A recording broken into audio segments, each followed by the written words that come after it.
Hello les filles, bienvenue dans cette nouvelle vidéo où je vais vous présenter des produits que j'ai terminés, mais donc je vais vous en parler un petit peu et surtout je vais les noter puisque je trouve que c'est un assez bon moyen de se faire une idée sur des produits avec des notes, avec évidemment pourquoi je donne cette note, pardon, etc.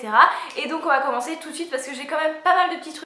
Le premier produit, il s'agit du nettoyant Pure Skin, donc qui va avec la brosse tout simplement Pure Skin, qui est très très bien au passage.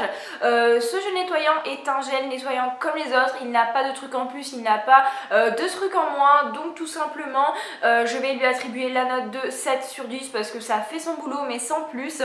Voilà, donc c'est un nettoyant comme un autre. Après au niveau du prix, c'est dans la même tranche de prix que les autres nettoyant à peu près de cette gamme de marques.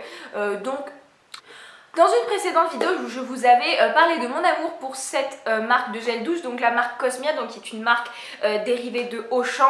Donc je les aime beaucoup, beaucoup, beaucoup. C'est un 10 sur 10 pour moi déjà pour les gels douche. Après là, on a des odeurs différentes. Donc on a aux fleurs d'oranger, donc qui sentait assez bon. Donc c'est au niveau de l'odeur à peu près, je vais mettre un 8 sur 10. Et l'autre, il s'agissait de vanille, donc je vais essayer de... Ouais, donc ça avait une odeur de vanille pas trop sucrée, mais pas trop neutre non plus, donc c'était un 7 sur 10 puisque j'ai un peu moins bien aimé, mais elle sentait très très bon. J'ai fini également un shampoing, donc il s'agit du shampoing La Pivoine de chez Chlorane.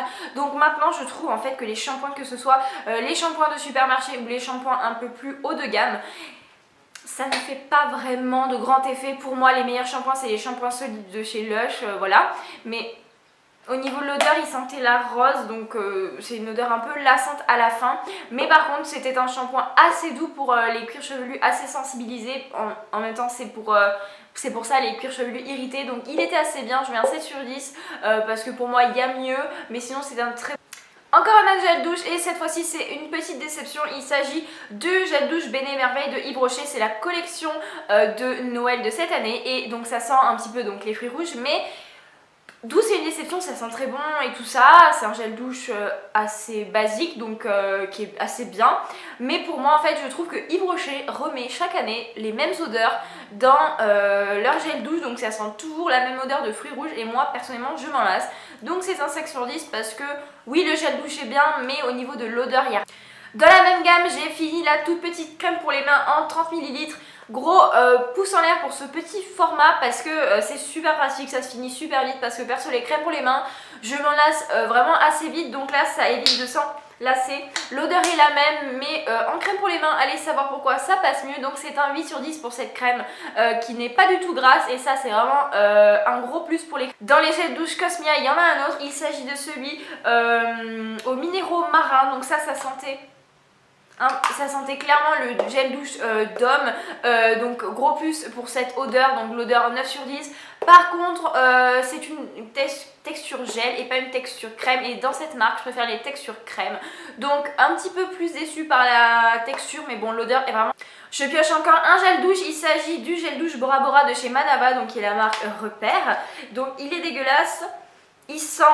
le monoeil, donc vraiment super odeur. Par contre ce gel douche m'a créé des irritations, je pense que c'est ça.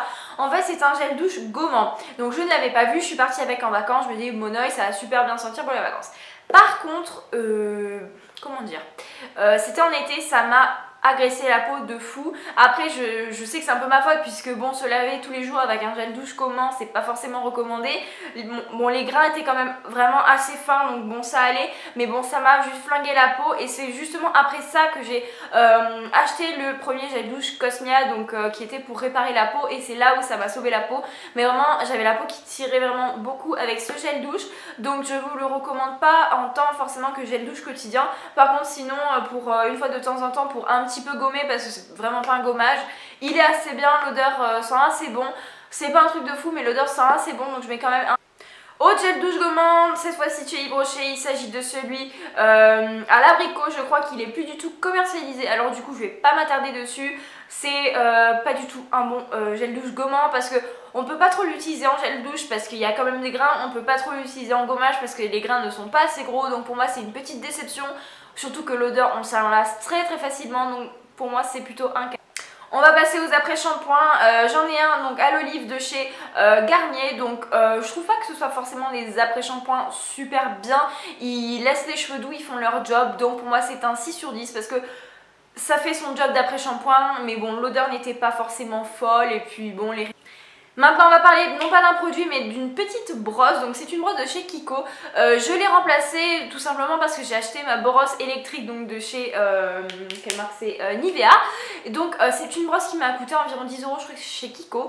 C'est une brosse vraiment qui fait pas les mêmes effets mais qui est assez similaire, est une alternative moins chère aux brosses électriques. Elle est super bien donc je vous la conseille, elle est super petite et super pratique avec le petit embout comme ça et elle est vraiment assez bien si on veut pas mettre forcément des milliers et des cents dans une brosse électrique.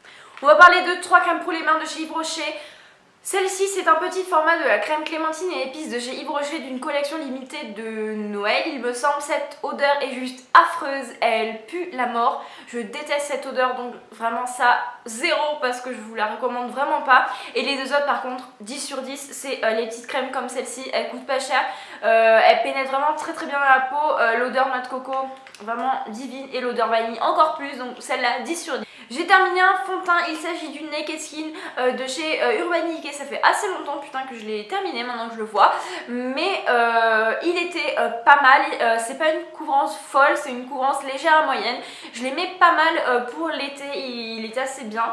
Et au niveau des couleurs ils ont une large gamme de choix sans en avoir trop. Donc c'est un bon fond de teint. Par contre le rapport qualité-prix je pense qu'on peut trouver aussi bien. Petite crème qui me servait de crème de joue, il s'agit de celle de chez Nixa, donc c'est le soin réhydratant équilibrant. Comme vous le savez ou pas, j'ai une peau qui a tendance à être un peu grasse mais qui est aussi sensible, donc il me faut quelque chose à la fois qui hydrate mais qui n'est pas comédogène. Celle-ci était vraiment parfaite pour le jour, elle coûte pas cher, elle est très bien. Donc petit beurre corporel de chez The Body Shop, il s'agit de celui au Morito. Donc au début j'adorais vraiment cette odeur parce que j'avais le gel en fait, le gel hydratant. Le gel hydratant sent bon mais par contre la crème corporelle je l'ai même pas fini. En fait l'odeur est assez différente donc elle sent beaucoup moins bon et surtout elle vire en fait sur la peau et même là dans le tube elle commence à virer donc vraiment c'est pas quelque chose que je vous recommande. Autant la gelée est vraiment géniale mais ça je vais mettre vraiment un 6 parce que c'est pas vraiment une crème que j'ai beaucoup aimée pour l'hiver. Il s'agit de celle de chez Caudalie, c'est la Hydramuse. C'est une crème à la banane et à la mangue, ça sent aucun des deux par contre. Mais elle sent très bon, elle est par contre assez épaisse pour l'hiver, mais qu'est-ce qu'elle est bien, donc vraiment un 9 sur 10 parce qu'elle est... Un petit mascara pour terminer cette sélection de produits terminés et il s'agit du In Extreme Dimension donc de chez MAC. J'avais un petit échantillon comme ceci, donc la brosse... Attendez que je l'ouvre. Il s'agit d'une brosse en plastique, donc voilà. Il faisait de très jolis cils et surtout super long. Donc vraiment je recommande ce mascara, un gros 9 sur 10 même si bon c'est MAC et que c'est un peu plus cher que des mascaras qu'on peut trouver dans les grandes...